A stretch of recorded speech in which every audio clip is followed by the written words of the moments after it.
Thanks for downloading The Inquiry. This week, we're hearing from 4 people who've all struggled with the same thing. My sleep was suffering. This was a major problem. I found myself more and more distracted. I kind of feel the eyes of my colleagues all around me, and I wonder if they're watching me. It also wasn't good for my sex life. I must confess, it's happened to me too. Just the other day, I ordered my lunch and then, when it was ready, completely ignored the man behind the counter because I'd become engrossed in my phone.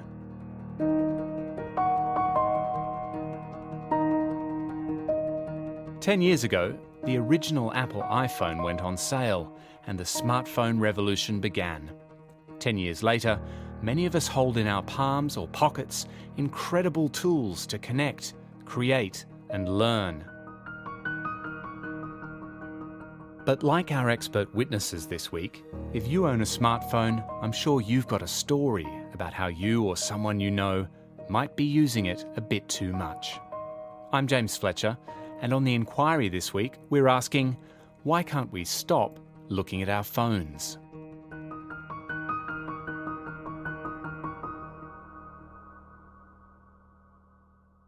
Part 1. Phone Numbers.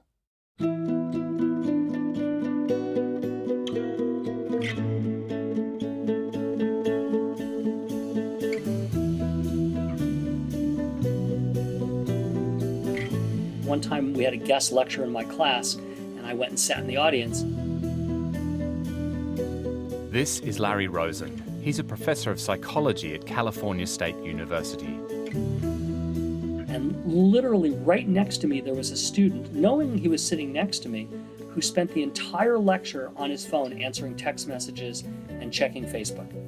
Larry Rosen is the author of The Distracted Mind, Ancient Brains in a High-Tech World, and his research focuses on technology and its impact. So, how much do we look at our phones? It's a question Larry Rosen set out to answer recently in an experiment involving more than 200 undergraduates. I had them put an app on their phone that counts how many times you unlock your phone each day and then how many total minutes it remains unlocked.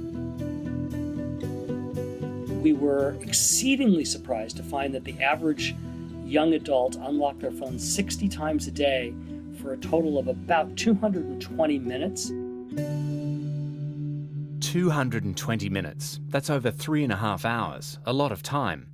But we spend lots of time watching television or using desktop or laptop computers or, who knows, maybe even reading books. What's more telling is that we turn to our phones 60 times a day, and Larry Rosen says other studies suggest it might be even more. They were finding people unlocking their phones 80, 90, 100 times a day. So the idea that we can't stop looking at our phones is in part about how much we look at them, but it's also about where and when we look at them. We're seeing a lot of research coming out right now about people in relationships, talking about how their spouses spend more time on the phone than talking with them. They have trouble getting their spouse's attention. Some of us use our phones while driving, despite the risks. We keep them by our beds and check them at night, despite the impact on our sleep. So why do we reach for our phones when we should be focusing on something else? Larry Rosen says research points to several key drivers. One is anxiety, about missing out. Particularly focused on staying in connection with all of your communication modalities, which include text messaging, email, and most prominently social media. We're just starting to study now boredom. We're finding that people are no longer being able to tolerate being bored, a uniquely human state. Remember those, anxiety and boredom. We'll return to them later. The final piece of the puzzle about how much we're connected to our phones is what happens when they're taken away. Larry Rosen has monitored heavy phone users when they're separated from their devices. we're telling them a little lie that we need to move their phone about 5 feet back so it doesn't interfere with the equipment. And then we are surreptitiously texting them while they are doing complicated tasks. As soon as that text dings, there is a spike in the galvanic skin response, which shows anxiety or arousal, and there's a spike in their heart rate, which shows arousal. Of course, not everyone has this reaction. Although the idea of smartphone addiction is bandied around, it's controversial, and most experts agree that the number of people who are truly addicted in a clinical sense is low. But Larry Rosen claims a greater number are what he calls obsessed with their smartphones. So we're seeing that people are pretty connected to these devices and cannot stand to be without them. Our first expert witness has told us we check our phones a lot, and we do it even though it detracts from other things in our lives. When we can't check our phones, some of us become stressed out. Two big drivers are anxiety and boredom. But they could lead us to do all sorts of things. Why are our phones so compelling?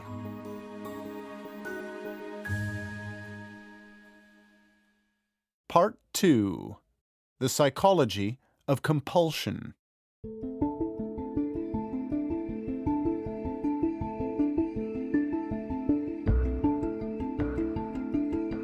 I'll find myself in an important board meeting or a faculty meeting, and I kind of feel the eyes of my colleagues all around me, and I wonder if they're watching me, and yet I still cannot stop from just hovering my finger and clicking to press my email.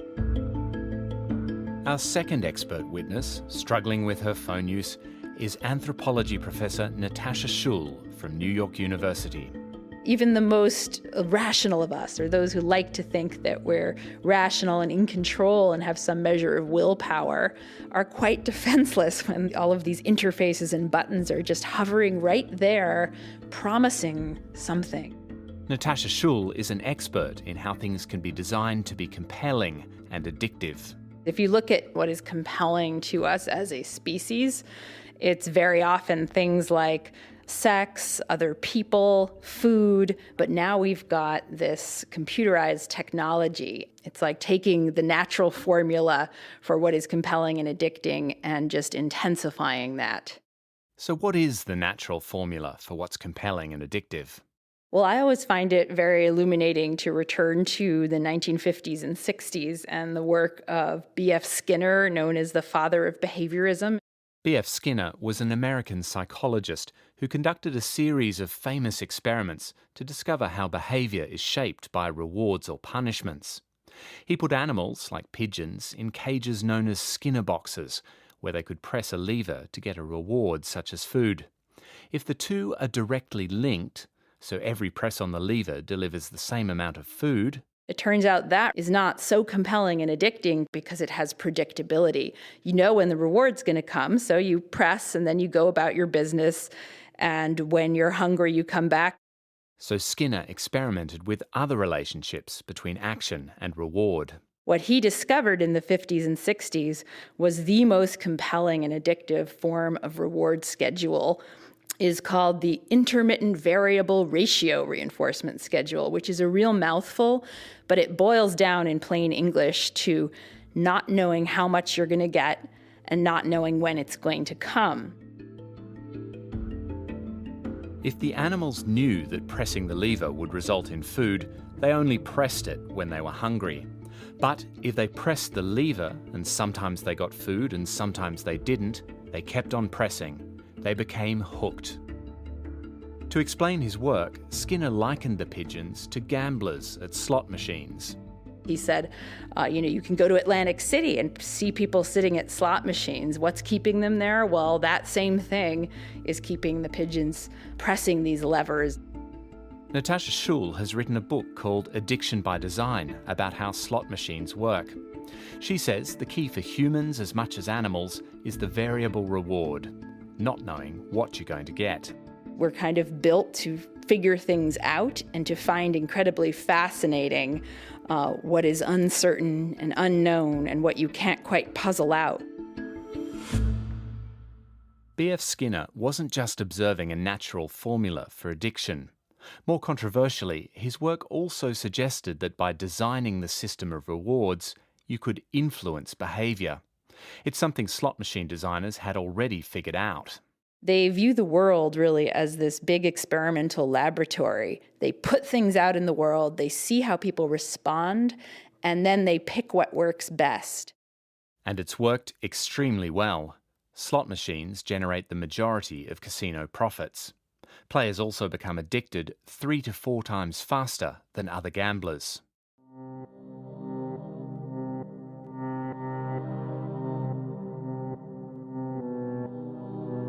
Our second expert witness has explained how variable rewards are the key to making something compelling, and how slot machines show that products can be designed to take advantage of this. But what do pigeons and slot machines have to do with smartphones? There's not so many steps of remove between a pigeon pecking with her beak at a little red light, waiting to see when is that pellet going to come out, to a slot machine player in a casino, pressing that button again and again and again, to someone on a train on their morning commute, picking up their cell phone and checking their text messages, or maybe going into a Facebook stream to check, what's come up next, what's there, check, check, check. It's a very similar loop, and it's a very similar reinforcement schedule. You're listening to The Inquiry with me, James Fletcher. There are lots of other editions available for you to listen to. Just search for The Inquiry Podcast. Part 3. Habit-forming tech.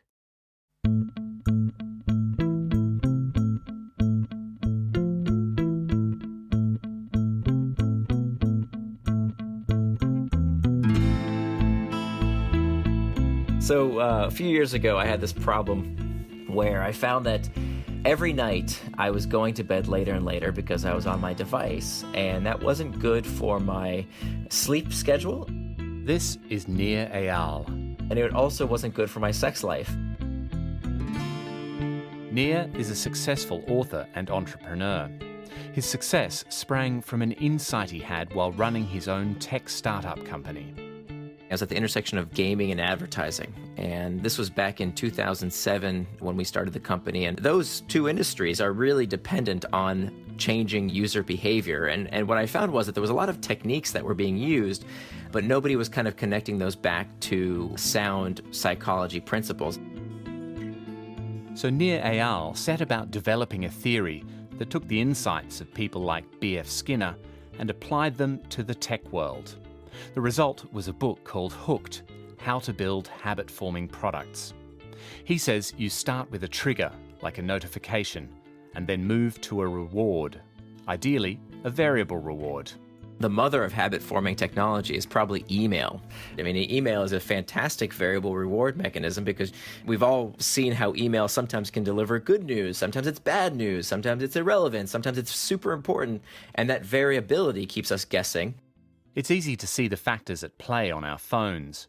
All those notifications triggering us, all those apps, Facebook, Twitter, Tinder, Snapchat, which we eagerly open, never knowing what reward we're going to get. The reason that we look at these devices as much as we do is no accident. It is quite deliberate. It just so happens that the technologies that we carry in our pockets happen to be a very good delivery device for many of these variable rewards. Companies can experiment with rewards and other design features, and our phones provide lots of data about exactly what keeps us using their app. So every time we give the product data, content, we accrue friends or followers, we're literally building the product with the company. We're customizing it to our needs and preferences based on our data so that it becomes better and better over time. The goal, according to Nir Eyal, is that our use of these products becomes habitual. Eventually, I begin to associate using a technology like email with feeling bored or feeling anxious. So when we're feeling lonely, we check Facebook. When we're uncertain, we check Google. When we're feeling bored, we check YouTube or the news or whatever. We use their products to satisfy these needs, to scratch our itch with little or no conscious thought.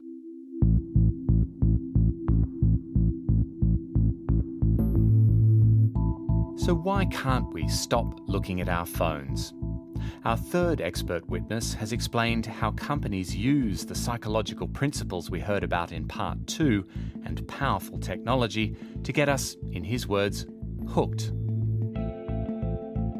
Our phones are always with us and can become our default response to those internal triggers we heard about in part 1, boredom or anxiety. But Nir Eyal doesn't want us to forget that we use products we like and that work for us. I mean, give me a break. These products are enhancing our lives. I kind of take issue with the premise of the show in that why can't we stop checking our devices? Well, we most certainly can stop checking our devices. This isn't brain control.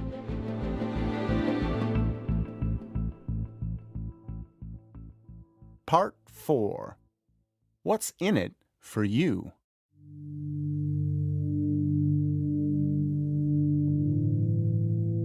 I worked in the tech industry for a very long time. Worked for Apple when I was 18 years old as a software engineer. Dreamed of affecting people's lives in a positive way and building the next bicycle for our minds. Our final expert witness is Tristan Harris. I really just became aware of certain incentives in the technology industry that prevent, I think, good-intentioned people from necessarily being able to create the kind of impact that we want. 10 years ago, Tristan had a startup which helped explain and make sense of things people read on the web. They trialled it with the BBC and the New York Times, driven by idealistic desires. To help people learn about things and, in our words, put lighter fluid over these sparks of curiosity. But at the end of the day, customers like the BBC or the New York Times were only happy when we basically were able to keep people on their website for as long as possible. And so there's this subtle, gap that started to brew between what your social mission was, which was helping people learn, and then what our actual incentives were, which were to keep people on the website for as long as possible. Tristan Harris says these incentives are pervasive throughout the technology industry. Whether it's an education website or a meditation app or an addictive game or Facebook, at the end of the day, you're still competing for attention. So you have to design to keep people hooked. And so this war for attention becomes this escalation for who's better at persuading your mind, who's better at hijacking the way your mind works. And it's not because anyone has any evil intentions, it's just because the competition for attention is so intense that everyone must suddenly juice up their apps with these different hijacking techniques just to even enter the game. Companies have always tried to attract us to their products, but technology takes this to another level. When people ever talk about their responsibility in using technology and, oh man, I guess it's my fault that I'm so distracted all the time, people need to realize that there's at least 100 or sometimes 1,000 people on the other side of the screen whose job every single day is to figure out how to get you to use the product as much as possible. Our previous expert witness, Nir Eyal, argues that companies do that by giving you what you want.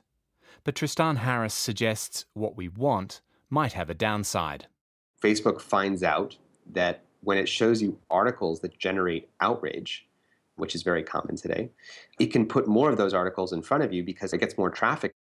To be clear, this isn't because someone at Facebook thinks it's a good idea. It's because there's an algorithm that's serving you whatever articles get the most attention. And so overall, there's this huge difference between what works on getting someone to click or what works on getting your mind to act a certain way versus what might be good for you and what you really want. And so it's really about changing the currency of success from time spent to something more like time well spent. Time Well Spent is the name of Tristan's organisation and the movement he's trying to start. One idea is to develop new ways for people to rate apps, like the dating app Tinder, for example. Let's say Tinder was obligated, or your phone just showed you, okay, here's how much time you're spending on Tinder. Your habit is mostly something like 20 minutes a day, swiping, and here's all the messages you've sent. And then the question it would ask you is, given this entire footprint of use, how did that work out for you? The idea is to move from habitual or unconscious behaviour to conscious reflection. You'd answer explicitly in terms of whether you felt it made your life better, however you choose to define that. Then, when other people search for something to help them date, they'd see the results ranked by time well spent, rather than sales or downloads. Facebook could say, hey, I got this salsa dance that's starting in 30 minutes down the street. And Duolingo can say, hey, I've got this language pack for flirting in Portuguese since you're in Portugal right now.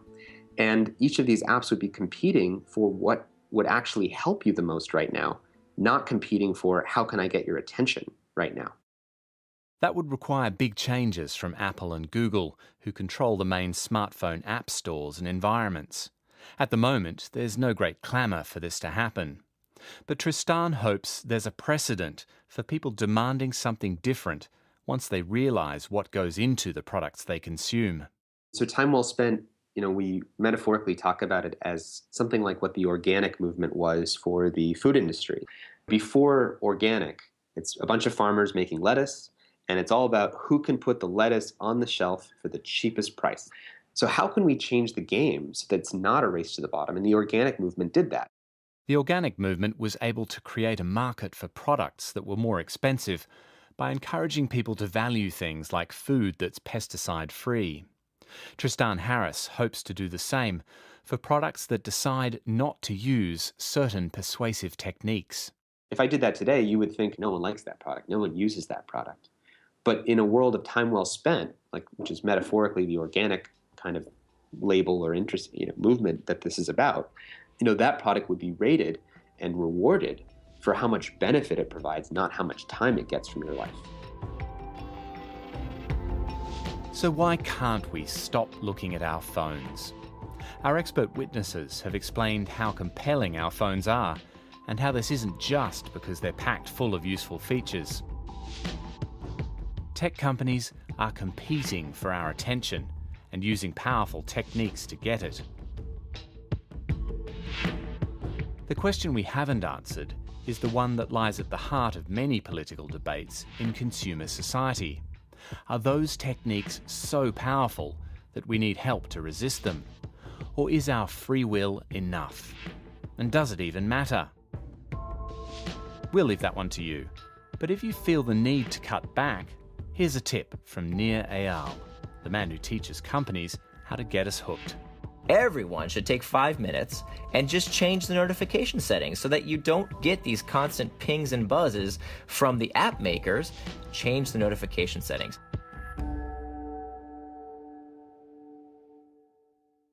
This edition of The Inquiry was presented by me, James Fletcher, and produced in London by Ruth Alexander and Charlotte MacDonald. It was mixed by James Beard.